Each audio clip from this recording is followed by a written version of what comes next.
welcome back, Wild Ones. I wanted to take a second to go over a couple books that I had out. Now there's a mix of them and I saved them for you for various reasons, so I'm just going to go by what's in my stack and show you which ones that we really liked here. So this one is called Good Night, Baby Moon. What's neat is I didn't even notice this until after we read it, but like if you push this button, the moon lights up. Isn't that cute? The reason I liked this book is because it's about just bunnies noticing the moon, and it's a super short book, but it just goes through the phases of the moon and it teaches them you know, the full moon, and basically they're waiting to see will the moon come back every night, and it's like literally like 4 or 5 pages long, but it is a cute book. At the very least you can see if maybe your library has this one. This one is by James Mitchem. Yeah, so this is a super cute one. Now this one I wanted to show you because it's sort of like a vegan book, sort of. This one is Please Please the Bees by Gerald, Kelley. Now, some of the other bee books I've read have been really long, really abrasive or involved. This one is much more age appropriate for a younger child's story time. But, you know, it's basically about a bear that, you know, eats honey constantly and, you know, doesn't give any thoughts to how he gets his honey until finally the bees go on strike and he realizes he needs to do things to help them. So he builds, you know, like a bee house, and he plants wildflowers, and he's trying to make amends. And I say vegan kind of because at the end of the book he's still using honey, but he's basically, you know, taking care of it himself and helping the bees and that sort of thing. But, you know, he still uses it at the end, but he's not taking it for granted anymore. And, you know, I mean, I think it's good to draw awareness for, you know, honey users, that it at least opens the eyes about, you know, what goes into the honey and, you know, what it takes, and that it does affect the bees. You know, I mean, I guess at the end he could have just like been their friends, but I don't know that that's the point they were trying to make. I think they were trying to focus on conservation. So all in all, it's a cute book, and it's more age appropriate for younger littles to help them understand things like planting flowers for bees and stuff like that. So that was cute. Now here's another accidentally vegan book. This one is so cute, and this is one of my favorites of any of the ones that we read. This one is called Tea Veg, The Story of a Carrot Crunching Dinosaur, and it's by Smriti Prasadam-Halls. So there's the name in case I slaughtered it. But, you know, it's been on display at my library a long time, and I just happened to pick it up this time, like, okay, you know, we like carrots. But it's actually about this dinosaur, and he's got friends, you know, in his little dinosaur village or whatever, and he eats different than the rest of them because he only eats fruits and vegetables, and they make fun of him, so he ends up leaving. In the end, they end up meeting, you know, missing him, wanting him back, and they end up needing his help. They get stuck somewhere and they need his help, and they realize how strong he is. So at the end, they've basically come to accept him, and they're eating more fruits and vegetables and letting him be who he is. This book is only like $7 on Amazon if you get the soft cover, and it's a really good book to have around. I plan to get it myself. Loved that one. Now here are two that I didn't love so much, but they are classic Waldorf books, so I wanted to share them. So they're both by Elsa Beskow, and we have Pelle's New Suit, or Pelle, depending on however that's pronounced, and Rosalind and the Little Deer. As always, the artwork in the Waldorf books are always beautiful, and you can tell these are older. You know, they have an older, almost like fairy tale style of storytelling to them. Maybe not even fairy tale is the right word, but almost like a fable. You know what I mean? Now these say 1924. So, you know, I wanted to give them a read. The artwork, especially in this book, was beautiful. It starts out with a little girl in a field, and she wants to, you know, just play all day with her little deer that's her friend, and she ends up coming across a hunter, and the hunter scares off the deer. And then the king finds the deer, puts him in a little cage, and the deer won't eat. And the only thing that can help the little deer is her friend. The hunter then feels bad for scaring off the deer. So the hunter feels bad for scaring off the little deer and helps her find him in the king's castle. Anyway, they end up being reunited. The hunter helps her set the deer free, all is well. I don't know. I didn't see a huge point to it. I didn't see like any lesson learned or anything like that. I don't know. Like, I'll keep trying these books, you know, but I just didn't really get the bigger picture if there was one. But again, you know, the artwork is very pretty, very, you know, fairy tale like. And then on that note, the one I liked even slightly less was Pelle's new suit. Also by Elsa Beskow. So this one, what I did like about it is it's a very, very efficient little boy.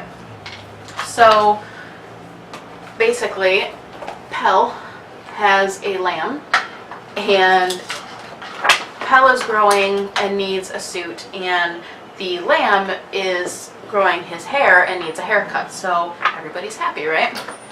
So basically the book is he goes about asking people if he will do favors for him, like dye the suit and color, you know, dye the suit and sew the suit and things like that, and in exchange he always does something for them. So he's very self-sufficient. In the end he gets a suit. You know, this isn't one we buy for ourselves because of, you know, using wool, obviously, but it, you know, I mean, it was cute. It, you know, again, this one had more of a point to it. I could see that they were, you know, trying to show basically a series of events and things like that. And the pictures were nice, and it definitely had that old world story feel to it. So, I mean, I'm not totally in love with the Elsa Beskow books, but there's a review on that, on what it's about, and if that's something that may interest you, then you know to get them. Two other Waldorf books, this time I can say I loved. This one was a Sibylle von Olfers book. If you remember from a previous video, we reviewed the story of the Root Children, and this one was Mother Earth and Her Children, a Quilted Fairy Tale. So this one was very similar to the last one, but it goes much more in depth about what happens when the Root Children are making their clothes before they come up for the spring. So it's a lot more about that process than them, you know, being outside playing. It's about how they paint the bugs and things like that, and it's a very short story, but the pictures are just as beautiful, the story is just as sweet. I love these Sibylle von Olfers books, and I hope I can come across more of them. But yeah, this one is just much more in depth about the process of the Root Children getting ready, and really like this one.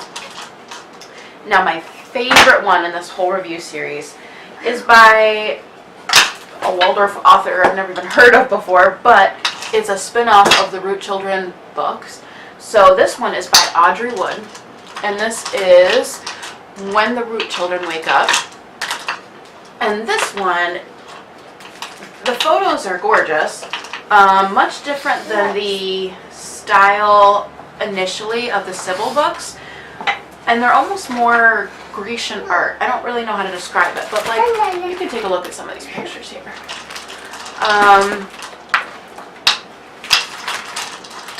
Mother Earth is much differently portrayed. She's younger, more maternal, a little less the crone, you know. Yeah, but these pictures are beautiful in their own way. They're very ethereal, I guess, you know. The children, the Root Children, are dressed more like fairies. And here's Aunt Spring. They have Uncle, I think it's Cousin Summer, who is the fun cousin, and Uncle Fall, who is very serious. This is when Aunt Spring goes back to sleep and Cousin Summer comes in. Here's Cousin Summer having a good time. Then eventually he has to go away, and here's Uncle Fall, who is very serious, and they might call him, yeah, Uncle Fall. You know, and then at the end, Mother sings them, I'm trying to see the pages here, sings them back to sleep for the winter. And here is, I don't know, is this Father Christmas, or what do they call him? I don't know, but he's obviously Father Winter of some sort. And then they even put this little like root children song at the end. So basically what this book is about is more the telling of when they're awake and a telling of the passing of the seasons. And it, you know, describes the seasons and that, you know, Cousin Summer comes in with like his passionate fun, and, you know, Uncle Fall blows in with his, you know, more relaxed, serious nature. Aunt Spring is flowy and beautiful and, you know, female, obviously. This story is really beautiful, and it has more of like a fairy feel to it, because you can see how they're dressed. This is much more about after they wake up. I love this book. It's beautiful and it's sweet, and it's not overly long. So I really liked this one, and I think that you guys will too if you're a fan of the Root Children books. Now, one last book I wanted to share, because I don't know if I've talked about it before, but a program that we do is called the 1,000 Books Before Kindergarten program. And this is something that we've done since October of 2017, I believe. The program is through a local library, and a lot of libraries in the U.S. have it now. And I assume it's only U.S., but I could be wrong. So check your library or a library nearby that you could join the program. There's an app with book ideas to read where you can log the books you've read. There is pamphlets and charts that you get through your local library. And maybe I'll go over more of this program in a separate video, but the point is that if you read a book a night, you'll have read 1,000 books before kindergarten. And so, you know, we try and read a lot more than that. I think since we started, we read at least a book a night. We usually read a few books a day, and we are up now to almost 400 books that we've read since then. And from this program, I actually came across this book. I saw it in the offerings that you could get, you know, as the suggestions of what to read. And I had no idea there was like a kid's book for the program. So this is the Promise and Pledge book by Mark Borghese. Borghese? We're not pronouncing his name. Anyway, this only came out in 2014, but it's just a little like sing-songy poem book. This one is super cute, and you know, if you're super into this program like we are, it's kind of cute to find a book like this to where you can sort of almost explain in a way what you're doing, and it doesn't. It's just things like I will read you 1,000 books about a hungry bug and a bad luck bunny with little red trucks that sometimes get stuck and bees and flowers and honey. I will read you 1,000 books about places all over the states, from Austin to Boston with dolphins named Dawson and zip codes ending in I will read you 1,000 books with addition, subtraction, and rounding, about the first day of school, all the crazy and cool, and growing up so fast it's astounding. I will read you 1,000 books, a promise, a pledge, a decree. We will read every day and track all the way, and soon you'll be reading to me. So, I really like this, and if you're a part of this program already, and that's why you watch these review videos, then by all means, see if your library has this book by this person. Anyway, cute. So that is my reviews. I've been hanging on to these for a while and procrastinating making this, but I really need to return these so other people can read them. So my review would be definitely get When the Root Children Wake Up by Audrey Wood, and get Tea-Veg, the Carrot Crunching Dinosaur by Prasadam-Halls. Yeah, very cute books. Love them. So I hope you enjoyed this review video. As always, I plan to make more in the future as I come across certain books that I think people who enjoy this channel might like. So, in the meantime, signing off. Thanks for watching.